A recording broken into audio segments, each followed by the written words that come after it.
Democratic Bharat पर ताजा तरीन खबरों को देखने के लिए सब्सक्राइब करें हमारा चैनल और न्यू नोटिफिकेशंस के लिए।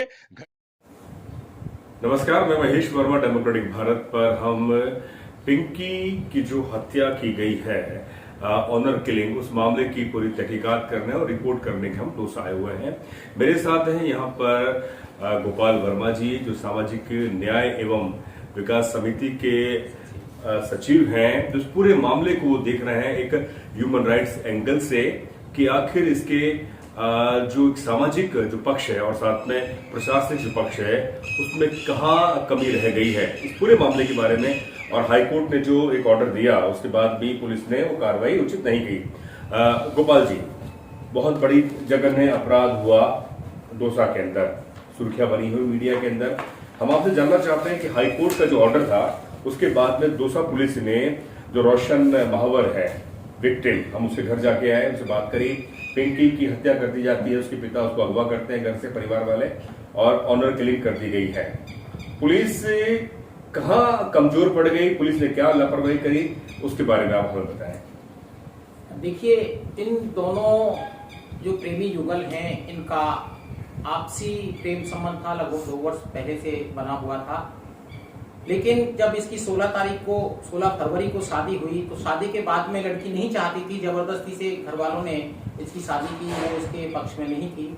उसके बावजूद भी जब इन्होंने देखा, जब ये लौट करके आई, तो दोनों मिले हैं ये, और मिलने के बाद में 21 तारीख को इन्होंने एक एफिडेविट तैयार करवाया। 22 तारीख को इन्होंने हाई कोर्ट में पेश किया है, क्रिमिनल पिटीशन इन्होंने पेश की, और उन्होंने ये मांग की थी कि हमको सुरक्षा प्रदान की जाए लिव-इन रिलेशन में रहने के लिए। 22 तारीख को जब पेश किया है, तो 26 तारीख को हाई कोर्ट ने एक ऑर्डर पास किया, और उस ऑर्डर में सीधा लिखा गया है कि इन दोनों को लिव इन रिलेशन में रहने के लिए स्वीकृति प्रदान की जाती है। साथ ही डीजी,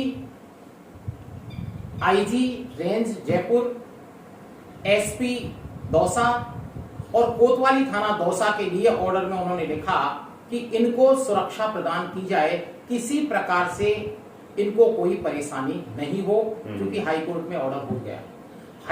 हाईकोर्ट के ऑर्डर के बाद में ये दोनों प्रेमी युगल पुलिस सुरक्षा में पहुंचते हैं, ये जयपुर।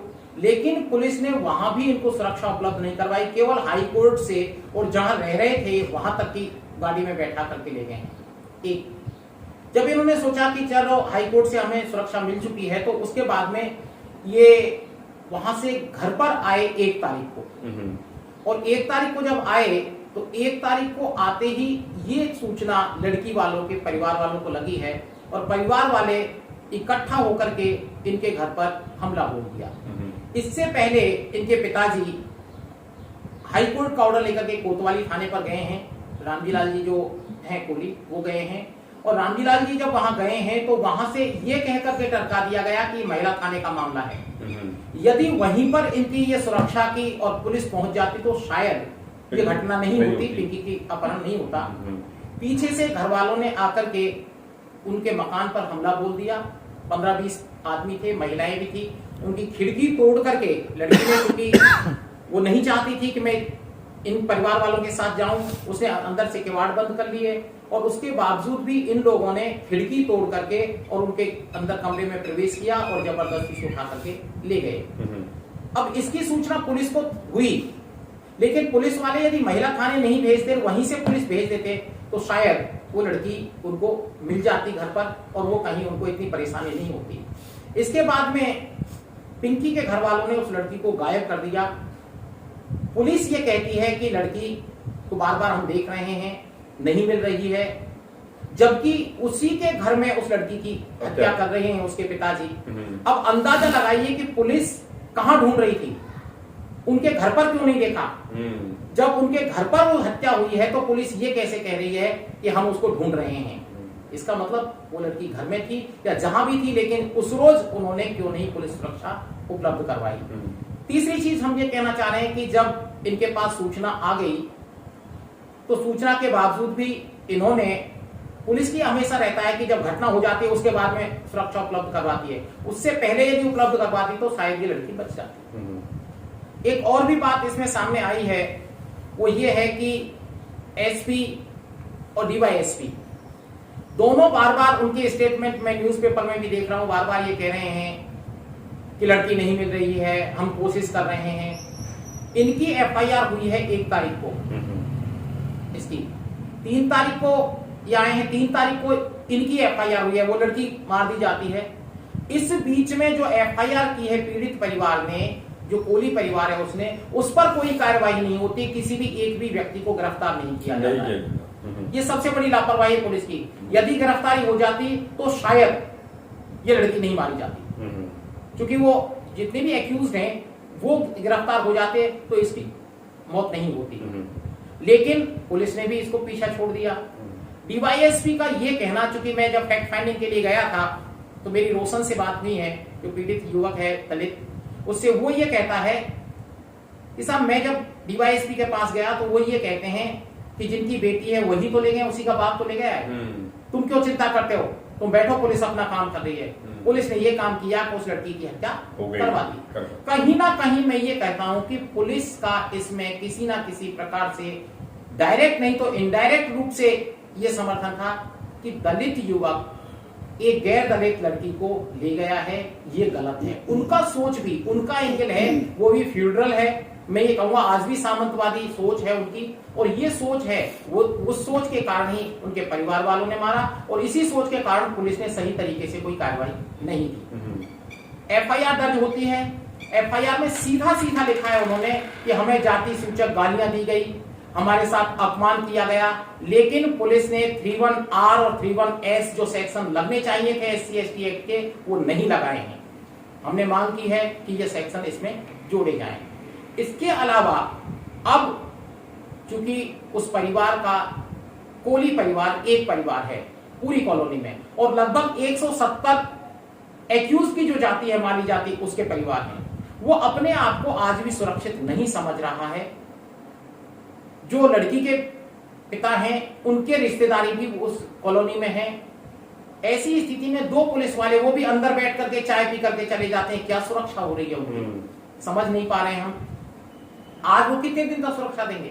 कभी भी इनके पास धोखे में लाकर के इनके साथ में इस तरीके की घटना हो सकती है। मेरा मानना है कि पुलिस इनको तब तक इनको रक्षा में रखे, सुरक्षा में रखे, जब तक कि ये केस के चालान नहीं हो जाता है। इतने दिन तो कम से कम इनको रखे, और उसके बाद में भी पुलिस बार बार गश्ती दल वहां पर रहे। तीसरी बात मैं ये कहना चाहता हूं कि ये परिवार के साथ में जो मारपीट हुई है, विद इन 7 डेज, 7 दिन के अंतर्गत SC/ST एक्ट के नियम 1995 में जो अब संशोधित हो गया, 2016 हो गया है, उसके नियम 12(4) में कंपनसेशन का प्रावधान है। जितनी भी टूट फूट हुई है उस सबका देने का प्रावधान है। सारी टूट फूट को दुरुस्त करने का जितना पैसा लगता है वो, प्लस जो नियम 12(4) में है वो कंपनसेशन 7 दिन के भीतर भीतर इनको मिल जाना चाहिए। आज 7 दिन से हम ये कह रहे हैं कि 7 दिन में देने के लिए प्रशासन का संकल्प है, प्रशासन के लिए ये अधिकार है, और प्रशासन का ये अधिकार इसलिए है क्योंकि SC/ST एक्ट कहता है, तो उनको अभी तक कोई कंपनसेशन का 1 पैसा भी नहीं मिला है। कितनी टूट फूट हुई है उसकी लिस्ट पुलिस प्रशासन के पास है या नहीं है? नहीं है तो तुरंत उस पीड़ित परिवार से मांगे, कितना कितना टूट फूट हुई है, वो सारी है, वो उसको उनको मिलना चाहिए।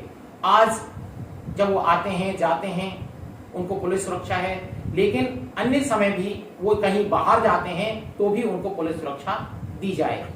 एक और लास्ट बात मैं ये कहना चाह रहा हूं कि ये जो ऑनर किलिंग, इसको मत मानो। ऑनर किलिंग तो है, लेकिन ऑनर किलिंग के अलावा ये असली जो इसमें जो मुद्दा है वो ये है कि ये लड़का दलित है। जाति का मैं ये कहना चाह रहा हूं आपके चैनल के माध्यम से कि यदि ये शेड्यूल कास्ट का लड़का नहीं होता और किसी गैर शेड्यूल कास्ट होता तो शायद ये घटना नहीं हो सकती थी। केवल और केवल ये अपनी नाक का सवाल मानते हुए एक शेड्यूल कास्ट के साथ में एक जनरल की लड़की है, वो कैसे लिव इन रिलेशन में रह सकती है? समाज आज भी संवैधानिक प्रावधानों की अवहेलना कर रहा है। ऐसी खाप पंचायत और ऐसे लोगों पर पूर्ण पाबंदी होनी चाहिए। सरकार इस तरीके का कोई ऑर्डर पास करे या इस तरीके की कोई नीति बनाए जागरूकता केंद्र होने चाहिए हर डिस्ट्रिक्ट पर, ये SC ST एक्ट में है, लेकिन पूरे राजस्थान में एक भी जागरूकता केंद्र नहीं है। क्यों नहीं है? ये सरकार की नाकामयाबी है।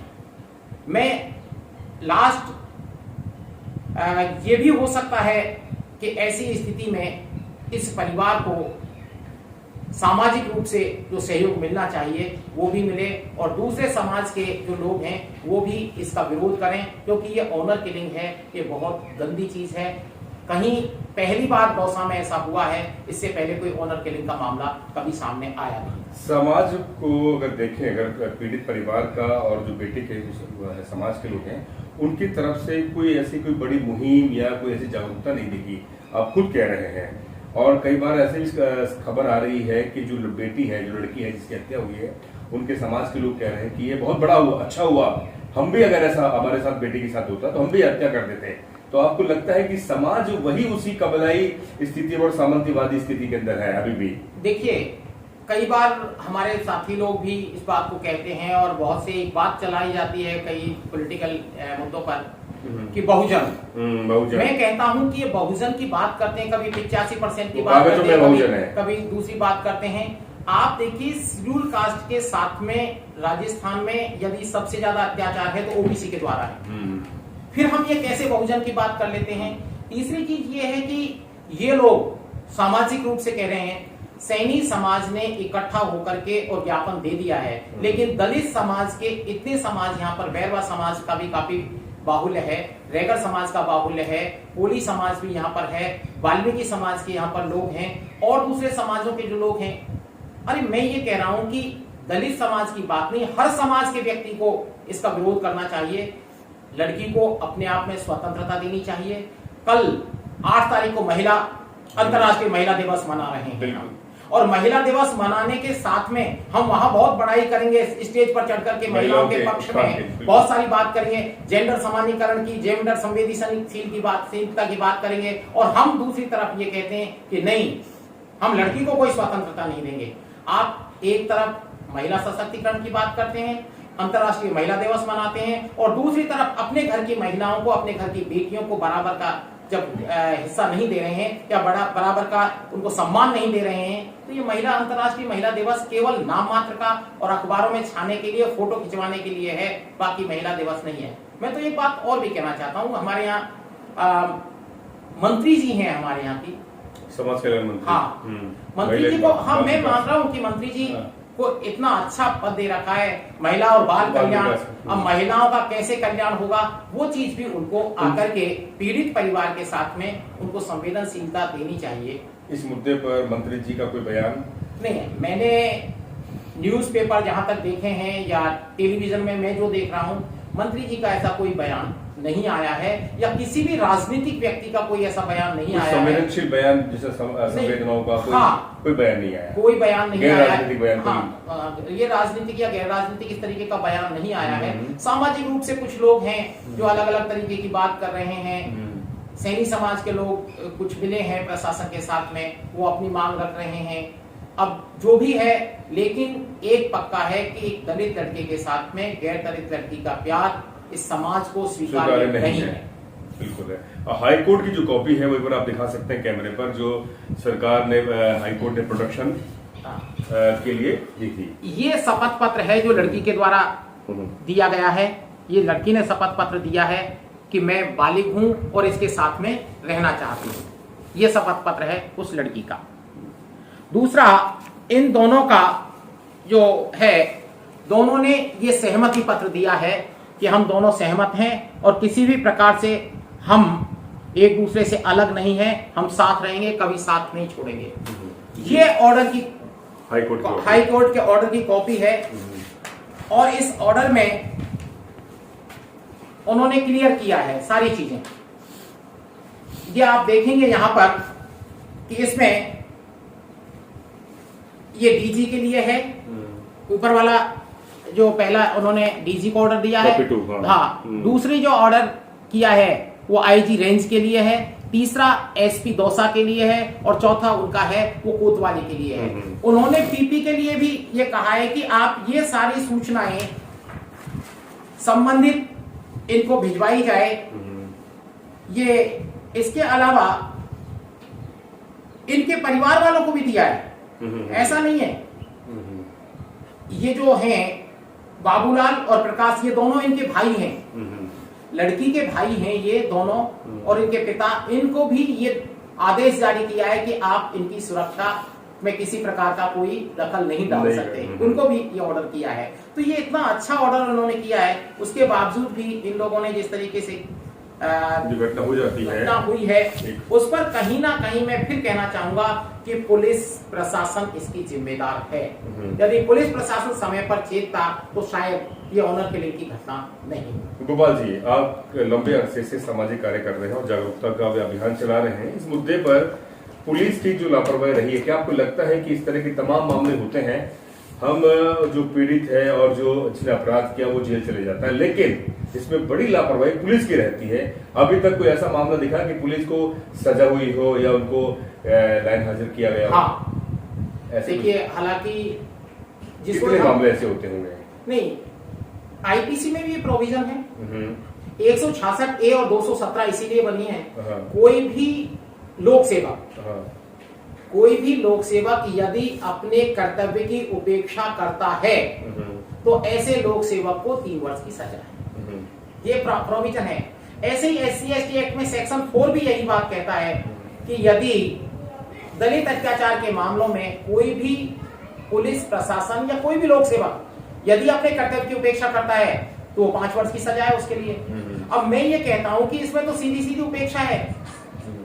सेक्शन 4 में हम अभी पीड़ित परिवार से मिलूंगा, हम इसमें ये भी जाते हैं क्योंकि चाहे इस्तकासा दायर करना पड़े, हम 166A और सेक्शन 4 में भी एक इस्तकासा दायर करवाएंगे। हालांकि एक ऐसा प्रोविजन डाल दिया है सेक्शन 4 के लिए कि सरकार की अनुमति जरूरी है। जब पीड़ित व्यक्ति है उसमें सरकार की अनुमति है तो सरकार अनुमति देगी क्यों? सरकार अनुमति नहीं देगी, लेकिन 166A का हम केस डालेंगे और ये पुलिस या जो भी जिसकी भी नेग्लिजेंसी रही है हम उसको बताएंगे कि नेग्लिजेंसी कैसे रही है, तो उस केस में भी जाने की हम प्रयास करेंगे। पीड़ित परिवार, क्योंकि इसमें पीड़ित परिवार बहुत जरूरी है, तो उनसे बात करेंगे। पीड़ित परिवार को कंपनसेशन के लिए कोई ऐसा प्रावधान है? हाँ, पीड़ित परिवार के लिए SC/ST एक्ट 1989, रूल 1995 जो अभी संशोधित हो गए हैं और ये रूल अब बने हैं वो 1995 की जगह पर अब संशोधन होकर के 2016 यानी ये 14 अप्रैल 2016 से नए रूल चालू हो गए हैं। मैं ये कह रहा हूं कि इसमें इसका रूल 12(4) है, 12(4) में सीधा प्रोविजन है कि FIR पर 25%, चार्जशीट पर 50% और 25% है वो इनकी चार्जशीट जजमेंट पर मिल जाना चाहिए। लेकिन इसके साथ में जो एक बहुत बड़ी चीज है, आकस्मिकता योजना है। ऐसे परिवार जिनके साथ में मारपीट हुई है लेकिन मारपीट के साथ साथ उनकी तोड़फोड़ हुई है, आज वो रोटी भी सही तरीके से नहीं खा पा रहे हैं, उनको कंटिजेंसी प्लान है उसके तहत इनको सहायता मिलनी चाहिए। सरकार के ऊपर है, स्टेट गवर्नमेंट के ऊपर ये कंटिजेंसी प्लान की शुरुआत की थी, लेकिन पूरे राजस्थान में कंटिजेंसी प्लान बना ही नहीं है। अब ये क्या सहायता करेंगे? सरकार को चाहिए कंटिजेंसी प्लान बनाए।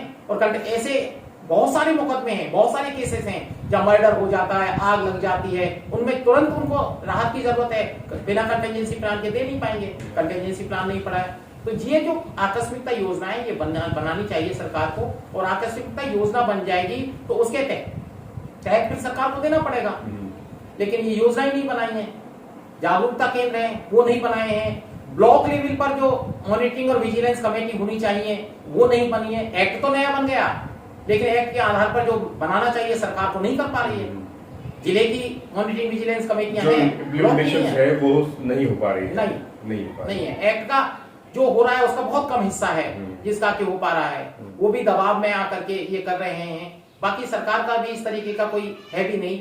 बजट को भी हम देखते हैं तो बजट में भी कोई खास ऐसा नजर नहीं आ रहा है कि इस तरीके की बात करेंगे। जी, बहुत बहुत शुक्रिया। तो ये थे हमारे साथ गोपाल वर्मा जी, सामाजिक कार्यकर्ता हैं और इस मुद्दे पर वो गहन चिंतन कर रहे हैं। फैक्ट फाइंडिंग रिपोर्ट्स उन्होंने ह्यूमन राइट कमीशन को भेजी है और यहाँ का जो लोकल प्रशासन है, पुलिस प्रशासन, उसकी लापरवाही के बारे में भी वो आगे एक बड़ी कार्रवाई करने के लिए सोच रहे हैं। और साथ ही जो पीड़ित परिवार है उससे वो मिले हैं और कंपनसेशन की भी बात कर रहे हैं इसमें बड़ा सवाल है जाति का। दलित समाज और एक पिछड़े समाज की बेटी के बीच में संबंध होता है, लेकिन जो माली समाज है उसे रास नहीं आता कि आखिर दलित समाज से वो कैसे रिश्ता कर लेती है, कैसे उसका संबंध हो जाता है। सवाल इसमें बड़ा सवाल जाति का है, और समाज में जाति कभी जाति नहीं है। इस बारे में हमें सोचना होगा कि भले हम कितने पढ़ लिख लें, लेकिन जाति का सवाल मूल बना हुआ है, और ये ऑनर किलिंग जो हुई है वो जाति को देखकर हुई है। अगर ये बच्चा किसी गैर दलित परिवार से होता तो मुझे लगता है कि शायद ये ऑनर किलिंग या हत्या नहीं होती। तो मैं महेश वर्मा, डेमोक्रेटिक भारत के लिए दौसा से दीजिए इजाजत। शुक्रिया।